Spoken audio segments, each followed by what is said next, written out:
This is Nightly Business Report with Tyler Matheson and Sue Herrera. Hang on tight. Earnings start the week. The presidential inauguration closes it. And what happens in between could have a big impact on your money. Upside down, China calls for globalization while doubts about trade in the U.S. grow. And it's happening as the world's business and political leaders descend on Davos. Shifting cash. Baby boomers will start pulling trillions of dollars from their retirement accounts. And the impact could move the market and shape the economy. Those stories and more tonight on Nightly Business Report for Tuesday, January 17th. Good evening, everyone, and welcome. It is shaping up to be a potentially defining week for investors. Corporate America starts reporting its earnings, and the bar is pretty high. At the World Economic Forum, there are questions about China, Russia, and America's position on the world stage. And it all culminates with an historic power shift on Friday. The 45th President of the United States will be sworn in at a time when many investors and Americans are trying to figure out what policies the new administration will usher in. We begin with Bob Pisani and the critical week for earnings. The first wave of fourth quarter earnings, including that of Morgan Stanley's, which reported today, has generally been above expectations. That's good news. But as we digest the results, it's worth noting that 2016 was not a banner year for earnings. The S&P 500 earnings are projected to be up a measly 0.9% last year. That's according to Thomson Reuters. Now, much of the pain comes from this catastrophic 77% decline in energy earnings. And the market is anticipating this will reverse in 2017. Right now, earnings are expected to rise 12%. But most analysts have not changed their 2017 estimates to reflect the Trump agenda. Some strategists believe 20% growth could be possible. That's why the markets are like a tightly coiled spring right now. There's a lot of pressure to perform big in 2017. Energy in particular is expected to rise a whopping 366% this year. In fact, analysts have factored in a 100% increase in earnings just for ExxonMobil. That's the biggest energy name out there. Is any of this remotely possible? Some believe it really is. Rich Bernstein, for example, he's the CEO of Richard Bernstein Advisors, is in the camp that earnings are going to expand for several different reasons. First, Trump may not get everything he wants, but he's not going to come away empty-handed. There will be a reduction in corporate taxes, and there will be some kind of reduction in regulations. Second, we're also going to get some kind of stimulus program. It's unusual to get a stimulus program when the economy is improving, but it's definitely going to help earnings, certainly for industrials and materials. Third, the global economy is improving, and we are no longer in a global deflationary environment. Now, with this kind of data, Bernstein says it's rational to believe that stocks will rally and bonds will not. For Nightly Business Report, I'm Bob Pisani at the New York Stock Exchange. It is a big week for the market, but stocks have been idle for weeks, despite the recent spike in that uncertainty that Bob was talking about. But is this lull in volatility a sign that maybe the market is too quiet or that investors are confused?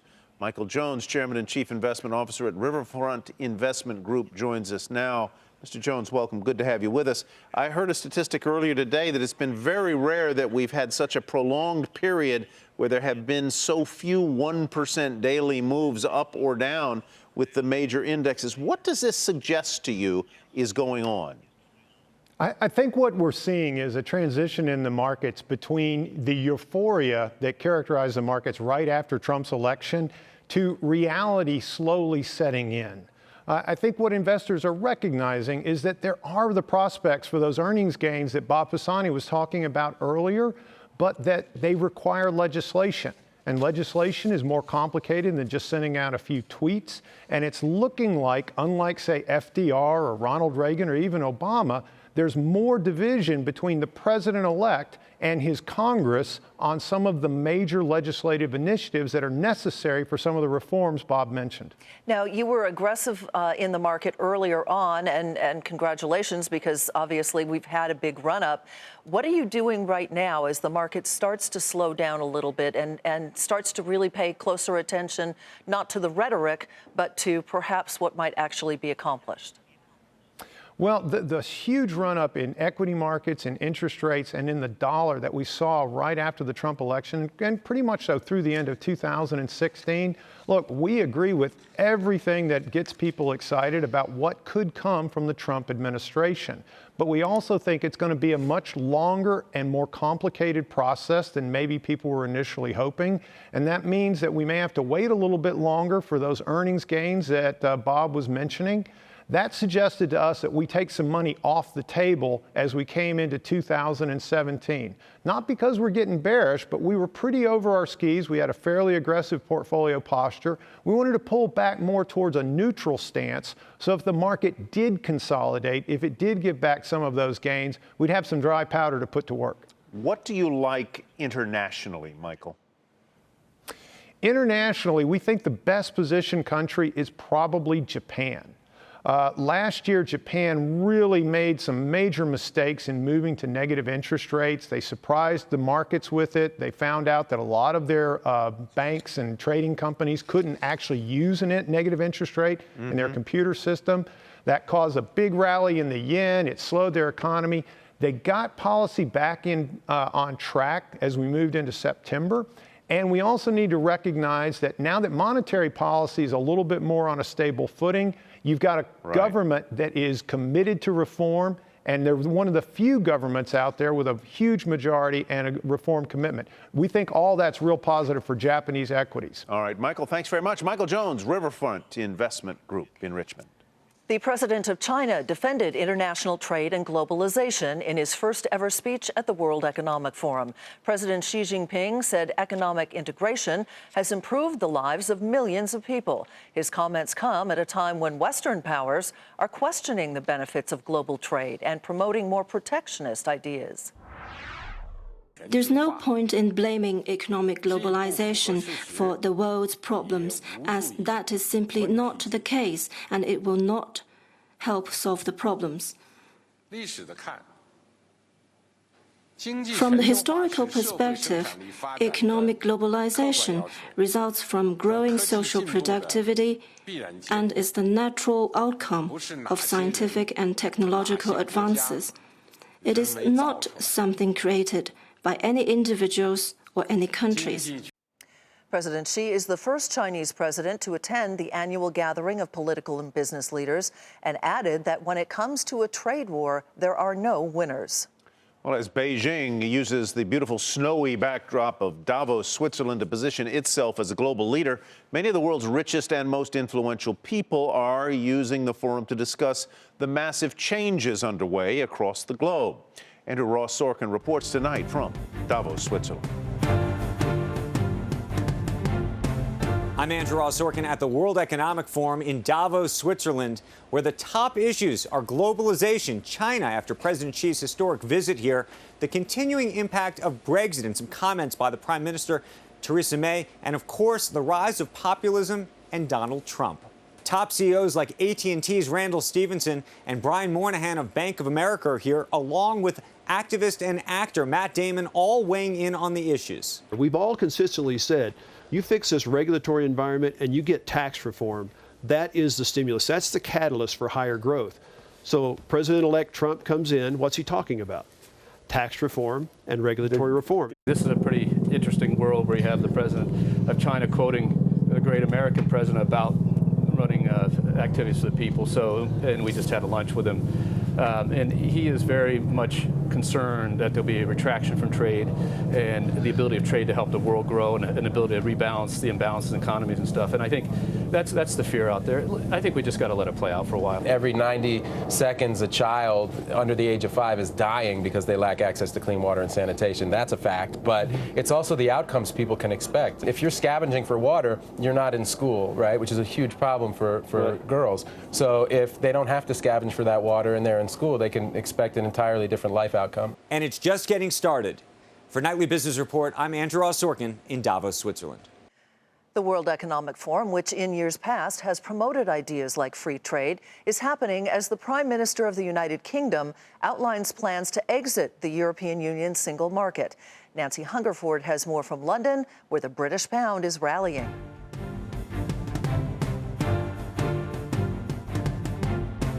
The UK will be leaving the European Union, but not Europe. That was the message made loud and clear by Prime Minister Theresa May in her most important speech since taking the office in the wake of the shock Brexit vote. In a 12-point ambitious plan, the Prime Minister set out her goals for exiting the European Union, stating that yes, Britain will have to leave the European single market, which does allow free trade across the European Union. However, she sounded confident that Britain will remain a formidable trading partner on the global stage. A global Britain must be free to strike trade agreements with countries from outside the European Union too. Because important though our trade with the EU is and will remain, it is clear that the UK needs to increase significantly its trade with the fastest growing export markets in the world. In addition to leaving the single market, Prime Minister May admitted for the first time that a final Brexit deal will be taken for a vote in both houses of Parliament. That announcement, along with the greater certainty that the Prime Minister pledged to give both voters and investors going forward, helped boost the pound sterling against the greenback, in fact, rallying sharply ever since she took the stage for the big speech. The big questions now remain exactly what these trade deals will look like once Britain is outside of that crucial single market, and what will the trade deals be like outside of Europe? The Prime Minister made a big push with global trade partners, mentioning specifically U.S. President-elect Donald Trump. With just days to go before his inauguration, Prime Minister May said very clearly she was confident that the U.S. would now put Britain at the front of the line rather than the back of the queue. For Nightly Business Report, I'm Nancy Hungerford in London. In an interview with the Wall Street Journal, President-elect Donald Trump said the dollar was, quote, too strong, in part because China holds its currency down. Mr. Trump added that our companies are having a hard time competing because a stronger dollar makes U.S. products more expensive overseas. The greenback slid on those comments. That fall in the dollar may have contributed to the down day for stocks, along with the steep decline in the financial sector. The Dow fell 58 to 19,826. NASDAQ dropped 35 and the S&P 500 was off 6. On Wall Street, there are also growing concerns about Donald Trump's policies as investors try to figure out what might come next. The president-elect called one policy idea circulating through Congress as too complicated to enact. It is the border adjustment tax, a cornerstone of House Republicans' tax plan. As we reported last week, this tax would generate a lot of revenue, which could be used to pay for other reforms. Just days before the presidential inauguration, a number of companies highlighted their U.S. hiring plans. Walmart said it will create 10,000 new retail jobs this year. The jobs will come from the opening of 59 new, expanded, or relocated stores, which were previously announced. General Motors will invest $1 billion in its U.S. factories, adding or retaining a combination of 1,500 jobs at plants. And Bayer and Monsanto, which are merging, plan to make half of its research and development investments in the U.S. Well, here's an incredible statistic. The world's 8 richest people, all of them men, have a net worth of $426 billion. That's equivalent to the wealth held by the bottom half of the world's population. According to Oxfam, the wealthiest men are Bill Gates of Microsoft, Inditex founder Amancio Ortega, he runs Zara, the billionaire investor Warren Buffett, Mexico's Carlos Slim, followed by Jeff Bezos of Amazon, Facebook's Mark Zuckerberg, Oracle's Larry Ellison, and former New York City Mayor Michael Bloomberg. Coming up, the oldest boomers have to start taking money out of their 401ks, whether they want to or not. The economic ripples that might cause.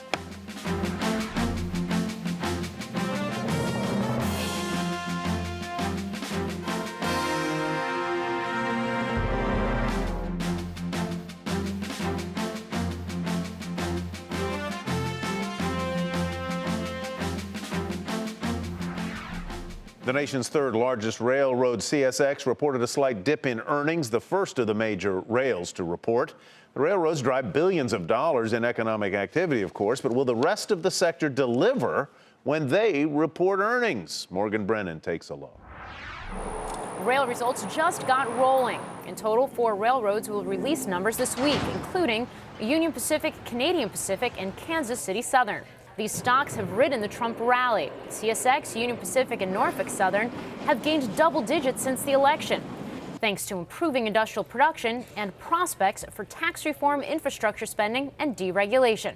The outlier, Kansas City Southern, which has fallen 9% on President-elect Trump's tough trade rhetoric regarding Mexico, which is half that company's business. Analysts say they will be watching outlooks on pricing and volumes, which, for the first time in nearly 2 years, are growing. The shippers now expect pricing to increase 2.7% over the next 6 to 12 months. That's up 60 basis points from the third quarter survey. But more importantly, it marks the first time since the fourth quarter of 2014 that we've seen a sequential increase. Also, when surveyed, the shippers said that 77% of them were more favorable about the economy. Now, that's up from just 22% in the third quarter survey. So clearly, we're seeing more than just green shoots out there. I think people are feeling a little bit better about things. After years of dramatic declines, coal could actually be a bright spot, since pricier natural gas has made it more cost competitive for power generation. But stock valuations have already barreled toward the high end. And some experts say investors aren't fully weighing the risks, including a stronger dollar. The reason Avondale Partners rates the sector underweight. The recent strength in the dollar is just very, very bad for exports. It's very bad for onshoring, domestic manufacturing, domestic assembly. I don't care how many CEOs you tweet about. The economics of the stronger dollar are a real headwind to domestic manufacturing and exports, and that's what railroads move. And at least some investors agree. Shares of CSX and other transportation stocks stumbled today ahead of those quarterly results. For a Nightly Business Report, I'm Morgan Brennan. More customers helped Dow component United Health Group to top expectations, and that's where we begin tonight's market focus. The nation's largest health insurer said strength in its pharmacy benefit management business also caused the company to post higher profit and revenue. United Health Group also reaffirmed its guidance for 2017. Still, shares fell a fraction to $160.66. Morgan Stanley saw its profit double and sales rise last quarter as higher trading activity helped the bank top street estimates. The company also said it benefited from strong performance in its wealth management operations. Morgan Stanley said it is optimistic about opportunities in 2017 and beyond. Still, shares were hit hard. Morgan Stanley was off nearly 4% to $42.15. And British American Tobacco said it will buy the rest of Reynolds American that it doesn't already own for nearly $50 billion.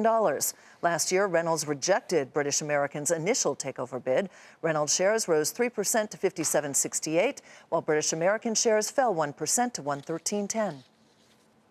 Tiffany said its flagship store in New York City, which sits right next to the president-elect office, suffered a 14% drop in sales during the holiday season because of disruptions related to post-election traffic. The luxury jeweler also said overall sales during the period were down. Shares were off 2% to $79.90. The activist hedge fund Elliott Management and private investment firm Bluescape Energy Partners working together now for change at NRG Energy. The two companies, which combined have a more than 9% stake in the electric power provider, called NRG's shares deeply undervalued and believe there is opportunities for operational and financial improvements. NRG shares up 5% to $15.34. And Greenlight Capital founder David Einhorn said he is betting against the equipment maker Caterpillar and other industrial cyclicals under a Trump presidency. Despite the president-elect's proposed plans to increase infrastructure spending, the hedge fund manager said Caterpillar's machinery division is only a small part of its business. Cat shares off almost 1% at $93.57, and another equipment maker, Deere, also fell more than 1% on that news. United Continental reported a drop in profit, but the results were still good enough to beat estimates. The airline did see a rise in sales. That topped expectations. But shares of United initially fell in after hours on weak guidance. They also finished the regular session down a fraction at 73.74. Some of the nation's oldest baby boomers will start mandatory withdrawals from their retirement accounts this year. Withdrawals of hundreds of billions of dollars that could create economic ripples for decades to come. Vipal Monga wrote about this topic for the Wall Street Journal today, and he joins us now to talk about that. Welcome. Nice to have you here. Thank you. You know, it seems to me there's impact on two fronts. One, certainly the money management business, but also the baby boomer who may not realize that it's a mandatory withdrawal and that it's a taxable event. It's true. A lot of the baby boomers just think of them as 401ks or IRAs, not by their legal name, tax-deferred plans. That deferred means the tax bill is going to come due. So the $1 million or $100,000 or whatever that you think you have in your nest egg might actually be quite a bit smaller. So how much do people who hit that age of 70 and a half for an IRA, an inherited IRA or a 401k, how much do they have to withdraw every year? And will you be told that you have to do it? Well, your financial advisor should be telling you. The formula is based on IRS calculations. They base it on life expectations. At this point, anyone who reaches 70 and a half has to withdraw about 3.65% of their assets in the 401ks or IRAs. That increases in increments the older you get. For those lucky enough to live to 90, it gets closer to 9%. Do you think that most baby boomers are aware of the implications of this? And if they don't take the withdrawal, I think in your article you pointed out it's a 50% taxable withdrawal? It is a big penalty. Many of them are, but I've gotten a surprising amount of emails from people who are surprised by that. And I think that, especially for the younger boomers, the ones born in '64, I think is the back end of that generation, they just haven't thought about it. And it's going to be a big bill. Is the tax withheld from your withdrawal, or do you have to direct that it be withheld? In other words, let's say I want to clear $50,000. Do I tell them I want to take out 75 grand and they withhold, or do you know? Well, I don't really know, but I think the way it works simply is you declare it in your income tax return, and then that will sort of be calculated through that mechanism. What are the implications for the industry, for the financial services industry? Because people are going to be taking their money out of their 401k. I assume that they're going to encourage them to reinvest them, those funds. They will. I mean, you have to remember the boomers were in many ways a 401k generation, the first generation that really started using the tax-deferred funds en masse, and they saved a lot of money, earned a lot. And over the years, that's really helped the asset management companies with fee income and what have you. In any given year right now, about 10% of 401k assets will shift around, either by... Very quickly, Vipal, why do they have this rule? They have the rule because at some point the tax man wants his money. Wants the money. Yeah, wants the money. I mean, the money was never meant to be tax-free. It was meant to afford people an opportunity to save money and sort of avoid the tax hit right away. All right, well, everybody should check their 401k. Make sure you know exactly how much you're going to have. Vipal Manga, thank you. Thank you. Vipal is with the Wall Street Journal. And coming up, Instagram doubles down on ads to give rival Snapchat a literal run for its money, just as it prepares to be one of the biggest IPOs of the year.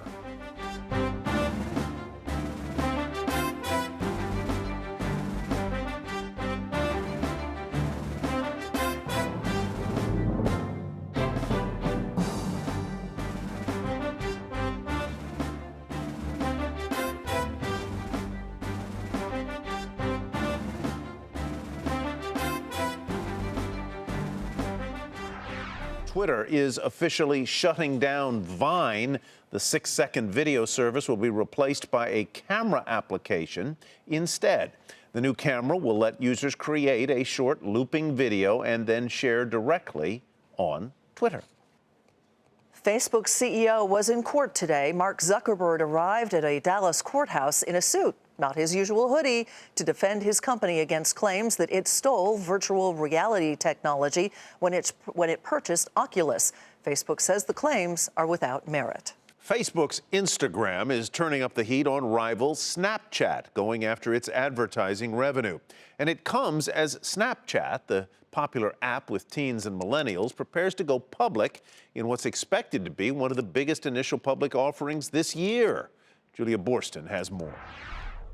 As Snapchat prepares to go public, expected to file for an IPO as soon as March at a valuation of around $25 billion, its much larger rival, Facebook's Instagram, is launching ads in Stories, a format that looks just like Snapchat Stories, and announcing that Instagram has 150 million daily users of that Stories product after launching just 5 months ago. It puts tremendous pressure on Snap to show, number one, fast user growth, and number two, fast revenue growth. And so, they're direct competitors. They're slightly different use cases.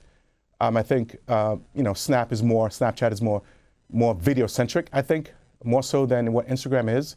But Instagram is moving in that direction quite rapidly. And Instagram, which has already tested this new ad format with 35 advertisers, has an advantage being part of its behemoth parent Facebook, which has more than 4 million active advertisers. Facebook makes it easy for marketers to buy and target ads across the two platforms. While Instagram's latest ad product sets the bar higher than ever for Snapchat to show growth, demand for Snap Inc. shares is still expected to be significant as investors and advertisers look for alternatives to the duopoly that controls so much of the ad market. Facebook and Google parent Alphabet. Advertisers are definitely looking for other avenues where they could allocate their ad dollars. And the second part to that is really, the audience for Snapchat is extremely younger than what you would find on, a Google or on a Facebook. And so that's appealing to advertisers as well. And with digital ads comprising just 30% of worldwide ad sales last year, according to IHS Markit, analysts say there's plenty of room for a range of digital platforms to grow. For Nightly Business Report, I'm Julia Borston in Los Angeles. And as Snapchat gets ready to sell shares to the public, there are reports today that the founders of the company are structuring the IPO in such a way that they will retain control over the company.